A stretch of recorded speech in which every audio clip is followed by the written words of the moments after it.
اولاد کے لیے تعویذ کا استعمال۔ اولاد اگر نہیں ہوتی، بار بار حمل گر جاتا ہے، تو کیا تعویذ وغیرہ لینا پہننا یہ سب جائز ہے یا شرک ہے؟ انڈیا سے کسی نے پوچھا ہے۔ دیکھیں، اگر تعویذ کا مضمون جائز ہے، اس میں اللہ سے مدد مانگی گئی ہے، کوئی قرآنی آیت لکھی گئی ہے یا کوئی دعا لکھی گئی ہے، تو وہ شرک تو نہیں ہو سکتا، کیونکہ اس میں تو اللہ سے مدد مانگی گئی ہے، تو وہ شرک کیسے ہو گیا؟ یہ جو بعض لوگ کہتے ہیں نا کہ تعویذ کا استعمال شرک ہے، تو یہ تو کامن سینس کے خلاف بات کرتے ہیں۔ اگر کسی نے تعویذ میں لکھ دیا یا اللہ مدد، تو یہ شرک کہاں سے ہو گیا؟ یہ جو حدیث میں آتا ہے نا تعویذ شرک ہے، تو اس سے وہ تعویذ مراد ہے جو شرکیہ تعویذ ہو، کیونکہ زمانے جاہلیت میں شرکیہ تعویذ لوگ استعمال کرتے تھے، تو شرک تو نہیں ہے یہ، لیکن کوئی اتنا اچھا کام نہیں ہے شریعت میں، اس کو پسند، کوئی ایسی اس کی ترغیب نہیں ملتی ہمیں تعویذوں کے استعمال کی۔ تو جائز ناجائز ہونا، شرک ہونا نہ ہونا ایک الگ بحث ہے، لیکن اگر آپ چاہتے ہیں آپ کے مزاج میں توحید راسخ ہو جائے، اللہ پہ اعتماد اور توکل راسخ ہو جائے، تو آپ یہ تعویذ گنڈے استعمال بالکل نہ کیا کریں۔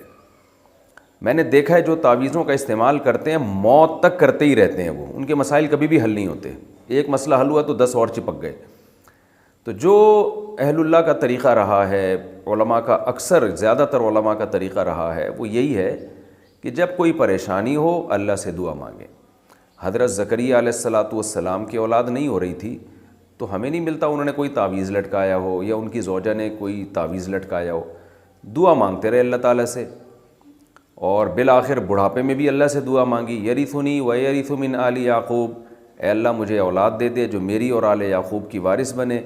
اور کیا ہے، لم اکم بدعائک ربی شقیہ، اللہ میں تیری دعا سے، تجھے پکارنے سے مایوس نہیں ہوں، بدبخت نہیں ہوں، مجھے امیدیں تو میری دعا قبول کرے گا۔ تو اللہ کو گڑ گڑانا پسند ہے، مانگنا پسند ہے، تو اللہ سے دعا مانگیں۔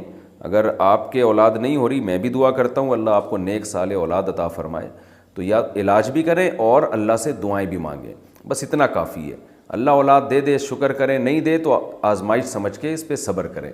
یہ ان چیزوں میں نہ پڑیں، کیونکہ ان چیزوں کی کوئی انتہا نہیں ہے، حد نہیں ہے، کیونکہ پھر ایک تعویذ نہیں، پھر دائیں تباد میں بھی تعویذ، پھر گلے میں بھی تعویذ، پھر وہ پنڈلیوں میں بھی دھاگے بندھے ہوئے ہوتے ہیں، پتہ نہیں کیا کیا عجیب سی چیزیں باندھی ہوئی ہوتی ہیں، دیکھنے میں بھی انسان عجیب سا لگ رہا ہوتا ہے۔